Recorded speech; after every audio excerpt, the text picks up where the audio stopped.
Constipation आजकल 5 में से 2 लोगों की समस्या बन ही चुका है। अगर सुबह पेट साफ ना हो तो पूरा दिन बेकार हो जाता है। और हम ये अपनी लाइफ से दूर कैसे करें, आज हम इस वीडियो में जानेंगे। पर सबसे पहले हम ये देख लेते हैं कि हमारा जब खाना हम खाते हैं तो वो बॉडी के अंदर कहाँ जाता है और क्या होता है उसका। जो खाने का डाइजेशन है वो हमारे मुंह के अंदर से ही स्टार्ट हो जाता है। जब हम खाना चबाते हैं तो हमारे सैलिवरी ग्लैंड्स सलाइवा सिक्रीट करता है, जिससे वो खाने के साथ मिक्स होता है और हमारे कार्बोहाइड्रेट्स खाने के वहीं पे टूटने लगते हैं सिंपलर फॉर्म्स में। फिर जब ये पेट में जाता है, पेट के अंदर होता है हाइड्रोक्लोरिक एसिड। वो खाने के अंदर जो प्रोटीन्स प्रेजेंट होते हैं उन्हें ब्रेक करता है और फिर ये सारा खाना जब प्रोटीन ब्रेक हो जाते हैं तो हमारे स्मॉल इंटेस्टाइन में जाता है। स्मॉल इंटेस्टाइन सबसे लंबा ग्लैंड है और इसके अंदर ही सारे मिनरल्स और विटामिन का एब्जॉर्प्शन होता है हमारी बॉडी के अलग अलग पार्ट्स में भेजने के लिए। स्मॉल इंटेस्टाइन में 2 चीजें सेक्रीट करती हैं जूसेस। सबसे पहला लिवर बाइल जूस सेक्रीट करता है, जिससे हमारी बॉडी के अंदर जितने भी फैट्स जाते हैं वो डाइजेस्ट हो सके आसानी से।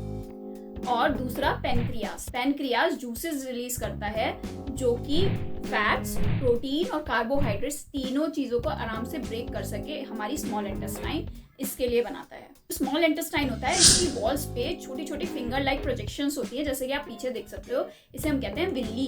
और ये जो विल्ली है वो हमारी स्मॉल इंटेस्टाइन का जो सरफेस एरिया है उसे बढ़ा देता है ताकि खाना आराम से उसके अंदर से जा सके और डाइजेस्ट हो सके। और इन्हीं फिंगर लाइक प्रोजेक्शन से सारे जितने भी विटामिन हैं, मिनरल्स हैं, वो खाने से हमारी बॉडी के अंदर पहुंचते हैं।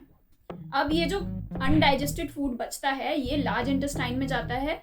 जो लार्ज इंटेस्टाइन है वो सारा वाटर और इलेक्ट्रोलाइट्स एब्जॉर्ब कर लेती है उसके अंदर से, और जितने भी सारी चीजें बचती हैं वो रेक्टम में जाके रुक जाती हैं। और जब हमारे वॉशरूम जाने का टाइम आता है तो एनस से वो सारी चीजें बाहर आ जाती हैं। तो इस तरीके से हमारी पूरी बॉडी में डाइजेशन होता है। कि ये जो डाइजेशन हो रहा है इसके बीच में अगर कोई भी दिक्कत होती है, अगर हमारी बॉडी के अंदर वाटर की कमी होती है या फिर बॉडी के अंदर किसी भी ऐसी चीज की कमी होती है जिससे ये जो सारा फूड है वो हिल ना पाए अपनी जगह से, तो हमें कॉन्स्टिपेशन होता है। सिर्फ 2 चीजें हम अपनी डाइट में ऐड करके ये कॉन्स्टिपेशन को आराम से खत्म कर सकते हैं। पहली चीज है फाइबर एक ऐसी चीज है जो हमारी बॉडी पूरी तरह से एब्जॉर्ब नहीं कर पाती। इसी वजह से ये हमारी बॉडी में स्टूल बनाती है। जब हम फाइबर वाली चीजें खाते हैं तो हमारे जितने भी प्रोटीन्स, मिनरल्स और जितने भी खाना है वो आराम से हमारे सारे डाइजेस्टिव सिस्टम में से निकल के और रेक्टम तक चला जाता है। इसी वजह से फाइबर खाना बहुत ज़्यादा इंपॉर्टेंट है।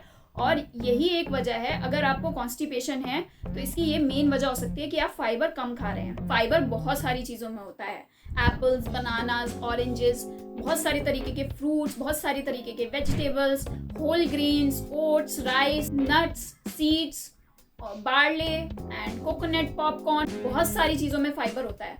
अगर हम इन सारी चीज़ों को अपनी डाइट में इंक्लूड करते हैं, कॉन्स्टिपेशन की प्रॉब्लम हमसे कई गुना दूर भागेगी। जो मैदा होती है उसके अंदर डाइटरी फाइबर ना के बराबर होता है। इसी वजह से अगर आप डेली बेसिस पे मैदा खा रहे हैं तो आपकी बॉडी कॉन्स्टिपेटेड रहती ही रहती है, क्योंकि फाइबर नहीं होता और मैदा रेक्टम में जाके सूख जाती है और वहाँ पे इसी वजह से कॉन्स्टिपेशन होता है।